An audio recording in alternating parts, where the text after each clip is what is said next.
Hey guys, how y'all doing? It's Midnight Banshee here in the House of Randomness, and I decided I wanted to do a performance review based on a couple of games that I actually played. One came out in 2014 and one came out just last year. What games am I talking about? Well, if you see on the screen right behind me, you'll notice I'm comparing the Clash of the Titans in the hacking community. I'm talking, of course, Watch Dogs and Watch Dogs 2. How do these two stack up against each other over the years? Hang around and I'll tell you all about it and show you how they perform.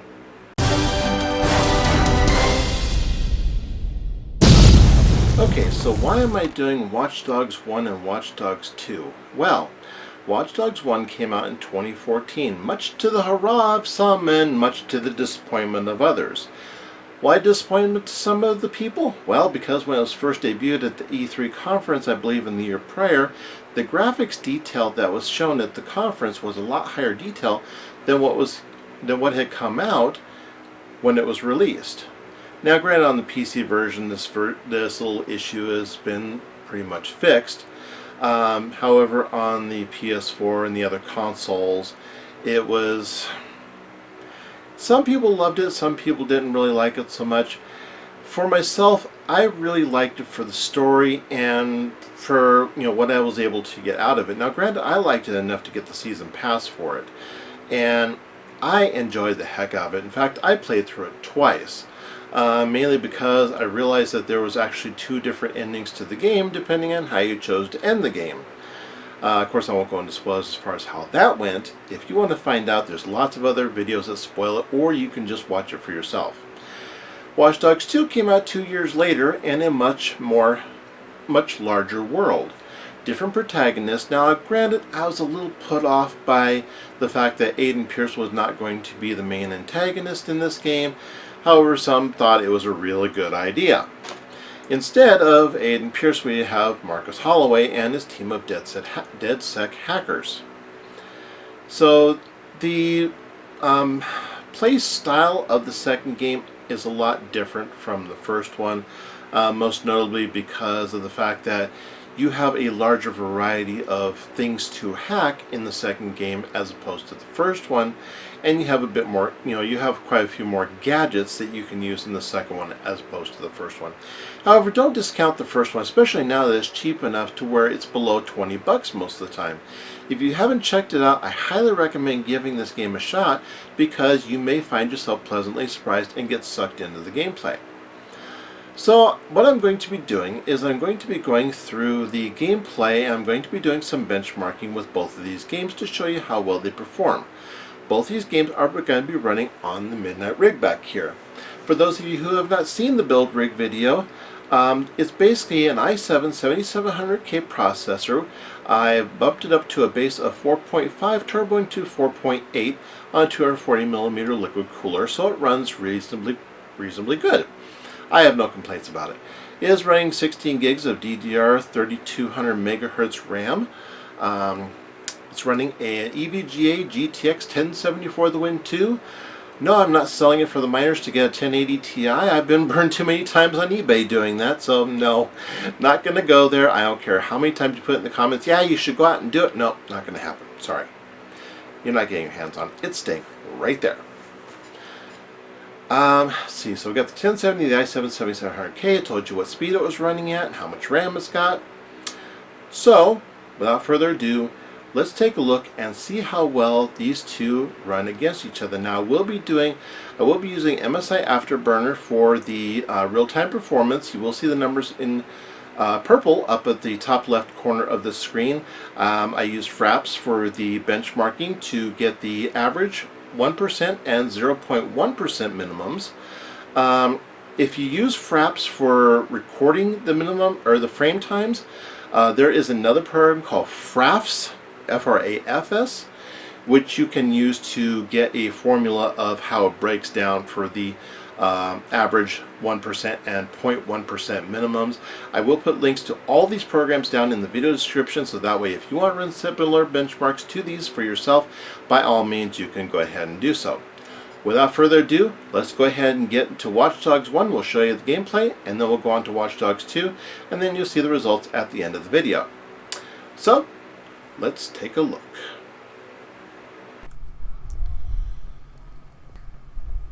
Okay, so what we're doing here is we're doing one of the first main, well, actually this is probably in Act 2 of the first Watch Dogs game. And I wanted to include one of the main story missions just to kind of show you what's going on in the game. At this point, this is where Aiden's former partner, Damian Branks, has wronged him and is holding part of his family hostage. Okay, so going to the gameplay performance, if you look at the top line of the screen, that's the GTX 1070 for the Win 2. Again, this is a really nice card. When I first got this on Amazon, it was about $460, $470. Now, granted, the prices are really ridiculous right now. I'm recording this voiceover on June 24th, and of course, right now, a lot of the graphics cards that have been out in reasonable price points have been all bought up by cryptocurrency miners, and of course, now the demand has gone up, and they're being sold for well more than probably what they should be selling for. But you know what? People sell them for what they want because they want to try to get the most profit out of them, especially when there's a high demand and low supply. But I digress. But anyway, if you notice the graphics card, well, right now, if you look, the results are a little skewed when it's on the map because it runs really super high. That's why I'm not going to be including maximum frame rates in this video, because when you get in the map, it goes well over 500 frames per second, and that is not representative of overall gameplay here. That's just representative of what it looks like on the map screen. If you look at the real-time frame rates now, we're sitting about 110, 120 frames per second. Oh, and I forgot to mention at the beginning of this video, this is on Ultra preset with VSync off. This is running at 1080p. So granted, if you have a 1440p monitor, it should handle this game with no problem. Why am I doing this 1080p? Because I'm doing these videos for the mainstream audience, the main brunt of the people who are going out buying computers nowadays. In fact, a lot of them aren't even really putting GTX 1070s in the rig rigs unless they're doing 1440p. I do it at 1080p because that's my main monitor, that's what I run at, and I don't really have a 1440p monitor, otherwise I'd probably be testing at that as well. However, I'm running this at 1080p because, like I said, a lot of people are only running 1080p 60Hz monitors, or they're running them on their TVs, kind of like what I do. My main monitor is actually a really cheap Walmart brand 50-inch Element HD TV. It's really nothing fancy. It gets the job done. So why do I put an overpowered PC on it without a high-performance monitor? I chose to put more money into the rig than into the monitor, and I know probably some of you are thinking that's a lopsided thought process, but hey, I love the way it runs, and that's how I decided to run with it. Okay, so as you notice, the CPU, the 7700K, is running at about 55-57%. So it's actually using all 4 cores, and we're into hyper-threading, because if you use more than 50% on a 7700K, which is a 4-core 8-thread processor, you're into the hyper-threading. Now, if you notice right now, it's running a nice, comfortable 6062C. Of course, this is, again, this is base of 4.5, boosting to 4.8 when needed. I don't have it running on a fixed clock speed, although I'm probably going to be testing that at some point because the updated BIOS on my ASRock Z270 Taichi motherboard has dealt with the temperatures a lot better than when it originally first came out. This card has 8 gigs of VRAM on it. We're using a little over 3.5 gigs of that VRAM. The clock speed on the graphics card is running about 1949 right now. This is not the advertised boost clock speed of this card. This is NVIDIA's GPU Boost 3.0 at work. So it's going to auto overclock. In fact, a lot of these cards in the 10 series will go up to around 2 gigahertz on the clock speed. We're running 16 gigs of RAM, and if you notice, we're running with over 10 gigs of them used. Is it using all 10 gigs for the game in demand right now? Usually it's not, because it's pre-rendering stuff in the background, so it's running like textures and extra polygons for the places that we're going to be going to. See, again, here on the map, it was like 400, 600 frames per second. Again, that's why I'm not doing the maximums on here. So check out how it runs when he's in the car. Now, keeping in mind, this is now a 3-year-old game, so of course it's really not going to struggle anywhere near as much as some of the more modern games, like say Ghost Recon Wildlands, Watch Dogs 2, or even some of the older titles like Mafia 3, which if anybody has ever played Mafia 3, it is a horribly optimized game. That game is absolutely smacking down on graphics cards. Okay, so we're going to go up here to this area where his nephew Jax is on the train. He's trying to figure out how to get close enough to him to where he can get the train away from the people who are trying to do him harm. Here comes the train.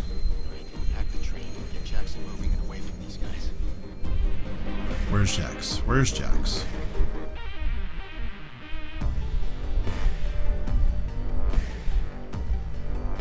And there he is. Okay, he's good. So now we just have to figure out how to get him away from him. So we're going to get him nice and close to him, and you see the hack indicator. Now sometimes if it runs, just out, then you kind of have to back out and then try it again. So there we go. Okay, so now the train's going, so now Jax is safe.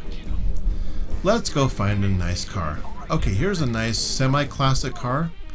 Now keep in mind, when Aiden Pierce takes a car, you are never guaranteed that you're going to get the car in the same condition back as when you first took it. Ouch! Okay, so the enemies are in pursuit. Let's hightail it and get out of here. Look at this. Look at this guy go. Here we go. Oh! This car is probably one of the most durable ones I've played in a game in some time. Okay, so looking again at the real-time frame rates, we're still rocking 90 to 100 frames per second. Ouch. Okay, let's try that again. Take two. And this is like one of those old, I want to say it's a Z28? That's what it reminds me of. Ouch. Oh, that's gonna hurt. Video game collision in a lot of games is really not realistic. As you're, oh, yeah, Aiden Pierce, when I'm controlling him, is not the best driver in the world. Okay, take three. Okay, here we go. Yeah, good luck with that, buddies. And the graphics card's sitting at a nice 71C. Now this is an NZXT S340 Elite case. A lot of people really like this case. As a side note, it does okay for me. I mean, it's I don't think it's probably the best as far as airflow, just because of the fact that you have a solid panel up in the front. And oh, here we go. And that transmission would have been toast in real life. The axles would have been bent and all over the place. Like I said, these cars in these games like this, definitely not representative of real life. Oh, excuse me, sir. Do you really kiss your mother with that mouth? Seriously? Okay, we're zipping along, and look at that. Still 97 frames per second. Now, I am gonna point out that while it's not. There are two different kinds of games out there, in my opinion. There are kind of those that have a story path, and then there are those that let you wander about and do things as you want to. I rather prefer the... Oh, snap. Yeah, this is what Neutralize Command does in this game. And there goes another one. Yeah, I love the hacking mechanic in this game. How that bumper is not falling off that car is beyond me. Okay, moving on. So we're sitting at... We're still just over the 4 cores on the CPU. We're about 54-55%. And we're running about 63C. That's not bad. It's not bad at all. So if I ever get a 1440p monitor at some point down the road, I may rerun these tests at 1440p or until I figure out how to do 1440p results just using the monitor that I already have. But like I said, these gameplay videos are mainly meant for the mainstream user who is not gaming at 1440p, is not gaming at 4K, not doing the rarefied air for people who want the best of the best. Now, granted, a lot of people are going to say, well, why are you still running a 7700K? Why haven't you switched over to Ryzen? And there was a point made on another channel that I watch a lot, and his name is Tech Deals, and we had conversations where I had just bought the 7700K right about the time when Ryzen launched. If I had to go back and do it all over again, would I have still gotten the 7700K instead of the R7 1700 like I might have? I probably would have gone with the 1700 or the 1700X instead of the 7700K. But, you know, I am not really doing too bad with the 7700K. It will play all the games that I currently own. Holy cow, this car is getting brutalized. This has probably got to be one of the most durable cars I have run across in a game. And it runs really good too. It's got great response. Even though the back bumper's hanging off, and look at the windows are getting shot up, and oh, that front bumper. I don't know what they made the frame out of for this car, but it's definitely not of this earth anyway. So if I would have gone back and done it all over again, I probably would have gone, like I said, with Ryzen instead of Intel. Now at some point I do plan on building, either building up another system to run a 1700, or I might just swap out the motherboard and the CPU out of my current rig and switch over to Ryzen and just keep the other parts around and build a second computer at a later date. And now my door's flapping open in the wind. Oh, snap. Ow. And our radiator is smoking, and the bumper's hanging off, the driver's side door is flapping in the wind. How this car is still running is beyond me, but I thought I would include it in here just because it's fun. And you can see, you can see just how well. Oh, ow. Oh, snap. Yep, that front door is like totally gone. I remember back in my younger days when I used to drive older cars around. In fact, my very first car was a... Oh, okay, he's finally had enough of beating up that car. Let's beat up a different car, shall we? Let's just hijack it and get out of here. My very first car that I ever had, and this was back in, I want to say 1983 when I was in high school. No, I am not as young as I may look or sound. And there goes the last guy. So now we're going to go pick up our nephew. I guess it's a good thing that we have a nice shiny car, because how would you feel if your uncle pulled up in that beat up to perdition car that he was driving around before? Anyway, going back, my very first car was actually a 1965 Ford Galaxy 500 four-door. That thing was a tank. It ran with a 352 stock engine V8, four-door. It was straight as an arrow, and I remember we got it. My parents got it for like the princely sum of $125. Full stop. That thing. If you want to talk about a screaming deal for a car, even back in 1983, yeah. You just couldn't beat that deal no matter what. I don't care who you were. I wish I still would have had that car to this day.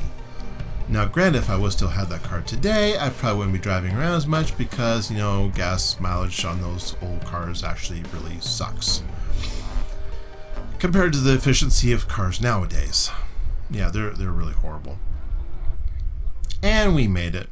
We got in, we got Jax, and he's good, safe, and sound. Way to go, Aiden. You're an awesome guy. Okay, listen. Okay, so here we are in Watch Dogs 2. This is a game that was put out just last year, and again we're running this on the Ultra preset with VSync turned off. Now if you notice here, our GTX 1070 card is really being fully utilized. It's about 98-99%. And it's running, the fans are pretty good. They're running at 1416 megahertz, and it's auto boosting up to 1974 like it's supposed to be. So we're going to go into one of the missions here. This is one called Caustic Progress. And basically what we're going to do is we're going to go into one of the labs to go find evidence of what's been causing these people to get sick. And look how pretty this game is for being out just last year. And again, it's an ultra detail. We're running about, we're running 60, well, right around 60 frames per second. It's going up and down amongst there a little bit. Now, granted, with the 7700K, you will see some occasional stuttering here and there. That's just indicative of the nature of the CPU. Now, will you get smoother performance on Ryzen? Yes. Reason for that is because it has, either if you have the 1600, you're running 6 cores, 12 threads. If you're running the 1700, you're running 8 cores, 16 threads. This one is running 4 cores and 8 threads. Like has been said in other videos, right now games are running more than 4 cores. If you want to see a bunch of really good game performance videos running with either, comparing between the i7 7700K and the Ryzen, you really want to go watch Tech Deals, because he has both of those systems and he's done game performance reviews using both of those processors. So if you like nice, thorough gameplay videos with really entertaining as heck commentary, you really gotta go check out Tech Deals. I enjoy watching his channel constantly. I'm always, and in fact, you'll probably see me on a lot of the live streams if you watch on Twitch. Well, you won't see me, but you'll see me in the chat room because I'm usually always there. I like being part of the crowd, being part of the community. It's just something fun to do, especially when it's on the weekends, when I'm just kicking back, have really nothing to do. Okay, so let's see how we're doing. So we're running at about 54%, so 60%. So we are getting up into the hyper-threading here on the CPU, which is good. I mean, it's going to where it needs to be. Oh, get out of my way. Let's just hack you and get you moving out of my way, shall we? That's one of the really cool things, that if you're in a chase, yep, let's just move you over to the side, shall we? Thank you very much. But look in the background. Look at that. You see the depth of the view as you're going through here? This game is just drop dead gorgeous. If you were ever put off by Watch Dogs 1 and are wondering if Watch Dogs 2 is any good, yes, you should definitely give Watch Dogs 2 a shot. See, and there goes a little bit more of that stuttering a little bit. Like I said, it's just because of how the Intel chips run. So it's kind of a trade-off. Do you want the maximum frame rate possible, or do you want the highest minimums possible? If you want maximum frame rates for not just this game but other games, then yeah, you're probably going to want this one, this particular processor. Or now there are new processors that Intel's coming out with later on this year. They're going to have, I believe, 6 cores and 8 cores, but they're going to be more expensive. I unfortunately would not be testing those because I would have to go out and buy all these parts myself, and I just do not have the budget to do it. So I will just be doing reviews on the stuff that I actually have and the games that I actually play with. If you're wanting Ryzen reviews or the upcoming i9s or the Skylake X, again, I highly recommend, if you have not subscribed to Tech Deals already, go over and check out his channel. The guy's absolutely amazing. I know I prop his channel a lot, and with good reason. It's one of my favorite channels to watch. Okay, so now we're going into the one of the missions. Now, I will caution you, being a parent myself, Watch Dogs and Watch Dogs 2 are rated M for a very good reason. There's a lot of language that goes on in these games. So if you're one of those kind of people who's sensitive to language, this game may not be for you. Unfortunately, there is no setting that you can turn off the language. I think that would be a really good thing to have in games, is if you could modify the settings within the game to either turn off the gore or tone down the language. Because if you could do that, then you could customize your gameplay for a bit wider of an audience. Now, granted, the action you really can't tune out. So games like Grand Theft Auto 5, Watch Dogs, Mafia 3, games like that are inherently violent like that, I have to say, if you're going to be buying these games, be aware of the content that's involved in the games. If you have, like, you know, a kid that's in grade school or in junior high, and you're trying to raise them to, you know, not be a foul-mouthed sailor dude. No offense against sailors, that's just an old term. But you may not want to get them into games that have that kind of rating. Be involved. That's one of the things and I'm just going off on a whole side tangent here. If you're going to be buying games for your kids, not only be aware of the rating of the game, but also be aware of the content of the game.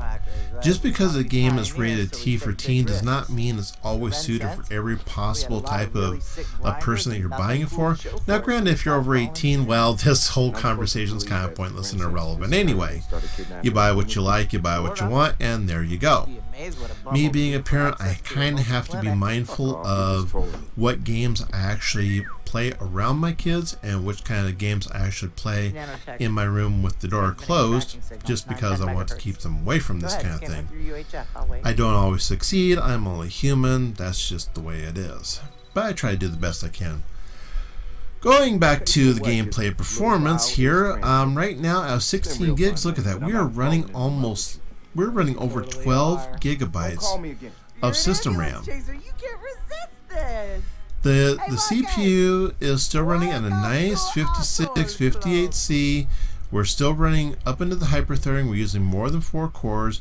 We're using 6 gigs of the 8 gigs of VRAM. 6 gigs. Well, now we're down to like 5.5.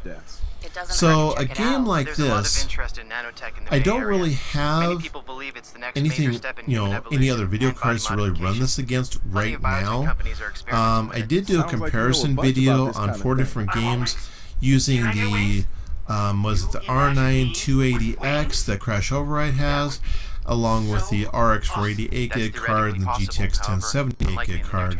And that was a little bit interesting also. So if you want to check out that video, I'll have that link down in the video description as well, or I'll put a little card up here in the corner right about there, and let you know how those cards perform. I basically tested Rise of the Tomb Raider, Shadow of Mordor, Watch Dogs 2, and Grand Theft Auto 5. So I did run this game on 3 different cards. So here we go. We're going to be driving down the highway here, and I'm going to crank up this motorcycle pretty fast. So look at this. Oh, look at the scenery. Check it out all the way around you. This game is beautiful. Look at the trees, look at the foliage, and like I said, for a 4-core processor, this game is not running too bad at all. Now, granted, it does hitch and stutter here I'm and at the there. homeless encampment I'm now, not gonna guys. lie. Time to start digging. Yeah, It's we did it's the some way digging of this our own. it's the way this thing Anything good? runs. No, but a lot of bad. Higher than average deaths among the homeless population. So what we're I love doing someone's now life. is we're looking Definitely bad. for some trace chemicals that are being used to in medical experiments. So I'm gonna go down, talk to this guy here. Yeah, what do you want? Hey, I just heard about those mobile clinics down here. Just wanted to So learn there's a more lot about of story exposition that goes on in this game, and the thing that this game, again, just like Watch Dogs 1, you have a lot of side missions, you have a lot of side objectives in addition to the main storyline that you can go through and really get immersed in the entire storyline. One of the things I had to do a little bit differently with these runs as when benchmarking and doing the live gameplay is I actually had to do the live gameplay with MSI Afterburner and Shadowplay running separately from doing the benchmarking with Fraps, because when I was running MSI Afterburner and Fraps and Shadowplay, this game actually crashed. It would not run. Now that's probably a limitation of the 7700K. It probably just doesn't have enough cores being allocated to be able to do everything all at the same time. That's why if you're going to be doing a lot of multi-core tasking, it's probably better to go with a Ryzen system, either 6-core or an 8-core, as opposed to a 4-core if you're going to be doing production work as well as gaming, because you're probably going to need those extra cores in order to do the non-gaming tasks, like whether it's video editing, rendering, doing video capturing, Can't see straight right now. and again, I'll reference one of the things that I was told in, well, it wasn't told to me, it was told in one of the videos that Tech Deals did, is that he was able to capture 1080p, render 4K video, and do an online backup all at the same time. You probably really can't do that on a 7700K. You just, it's just not one of those things that's realistically possible on a 4-core processor. So if that's your expectation as far as what you're going to be doing with an i7, do yourself a favor, skip the headache and skip the CPU. Just go Ryzen, get yourself either an R5 1600 or an R7 1700 and be happy. That's all I really gotta say about it, because if you plan on doing a lot of non-gaming stuff, a lot of really high intensity stuff, you may or may not be happy with the 7700K, even overclocked. I mean, you can run it to 5 gigahertz and you may still run into problems if you're trying to do a lot of multitasking. Okay, so going back here, and we're going to look one more time here. The graphics card is still pegged out. It's still running at 99%, and the CPU is up into hyper-threading, so it's being utilized. So this system is being pushed, as far as this particular type of game. Will all games be pushed like this? No. Some games are actually going to be pushed more. Older games are going to be pushed less. A lot of what's really going to impact how well your experience is going to be is the games that you're planning on running, the resolution you're planning on running them at, and the level of detail you're running at. So you can't really say X is going to be better than Y in every single situation, because it's not really ever going to be the case. It's going to depend on a lot of factors: your resolution, the level of detail, what's all being done in the game at the time, because you have games that have story, you have games that have multiplayer. So the answer is never going to be a simple one. It's never going to be cut and dry. It's always going to be subjective. So in the end, you're just going to have to make your own determination as far as what's going to work out best for you. So we've shown a lot of the gameplay here in Watch Dogs 2. You've seen the one in Watch Dogs 1. So let's go take a look at the results and see how the benchmark charts turned out to be. Look, I'm Okay, so it's time for the results. So the roundup between Watch Dogs 1 and Watch Dogs 2. How do we do at 1080p on the 7700K? GTX 1070 Ultra Detail, keeping in mind that 7700K is overclocked to 4.5 with a boost of 4.8. Your results will vary. The GTX 1070 is at stock. Watch Dogs 1 is at an average of 125 frames per second. Holy cats, that's a lot. But hold the phone here. 1% minimum is only 75%, still well north of 60. 0.1% minimum is 47. Again, that's probably due to the 7700K with its occasional hitches and stutters. That's just the way it is, but overall, this is a very nice game, and it runs very, very well. So how do we do on a game that came out 2 years later, Watch Dogs 2, with the same settings, same overclock, same everything? Okay, so the results on Watch Dogs 2 came out with an average of 75 frames per second, a 1% minimum of 55, and a 0.1 of 38, so it is a bit more intensive on the system than the first game. However, both games play very, very nicely on this system. I hope you've enjoyed this video. I hope you found it at least a little bit entertaining. If you like that video, go ahead and hit that like button. You know where it is. If you haven't subscribed to the channel already and you know you want to, go ahead and smack that subscribe button into submission, and don't let it know what hit it. Let it think a dump truck ran over it. Stay tuned for more random gameplay reviews and more game reviews coming up at the House of Randomness. As always, live a little random each day, and as always, I will see you in the next video. You take care now.